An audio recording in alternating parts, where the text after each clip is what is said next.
உருவாக்கிய விக்சித் பாரத் வளமான பாரதம் என்ற போட்டியில் உள்ளூர் உற்பத்திற்கு குரல் கொடுப்போம். உள்ளூர் பொருட்கள், கைவினைப் பொருட்கள் மற்றும் வளங்களை ஊக்குவித்தல் என்ற தலைப்பை தேர்ந்து கொள்கிறோம்.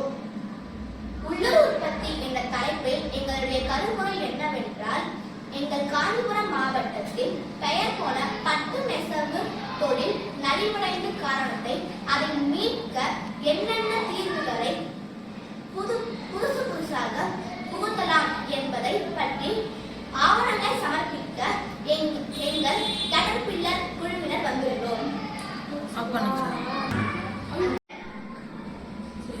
நாங்கள் அதற்காக களப்பயணமாக வீவர் சர்வீஸ் சென்டர் காஞ்சிபுரம் நெசவாள சேவை மையம் சென்று அங்கு நடைபெறும் நிகழ்வுகளை தெரிந்தும் கற்றுக்கொண்டும் வந்துள்ளோம்.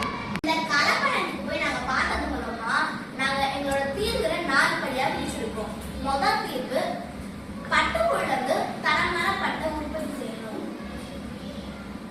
இரண்டாவதாக, நவீன தொழில்நுட்பம் மூலம் சாயங்களை போட வேண்டும்.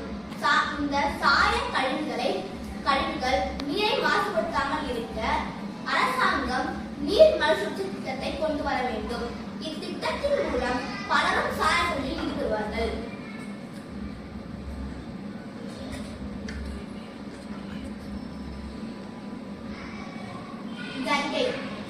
ஜரிகைகள் கலப்படமற்றதாகவும் தூய்மையாக இருக்க வேண்டும்.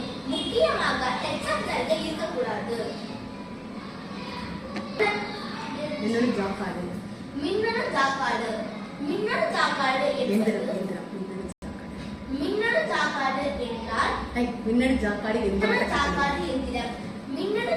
எந்திரம் என்பது சிக்கலான டிசைன்களையும் நுணுக்கமான டிசைன்களையும் போடுவதற்கு பயன்படுகிறது. அந்த காலத்தில் ஒரு சேலையை நெசவு செய்ய முடிக்க 1 மாதங்கள் ஆகும். ஆனால் இந்த மின்னணு ஜாக்காடு இயந்திரத்தில்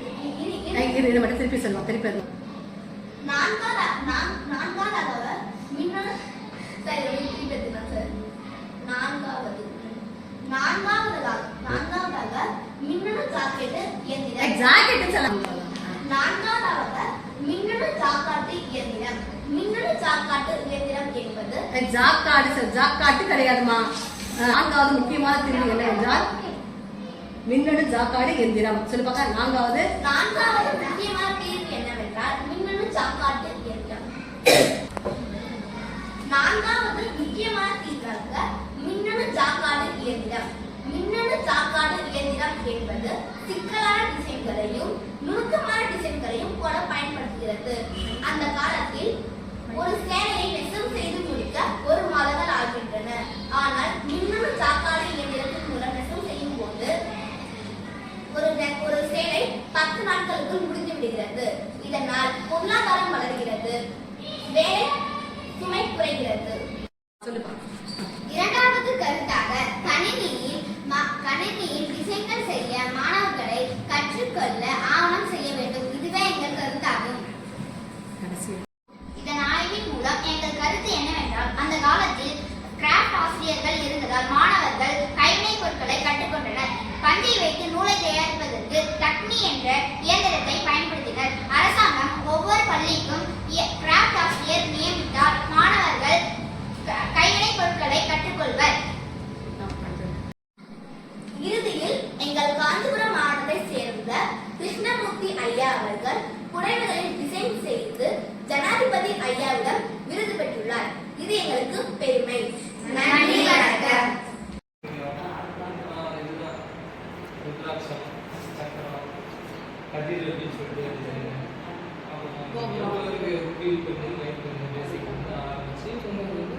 பெரிய டிசைன்ஸ் வரைக்கும் இருக்கிற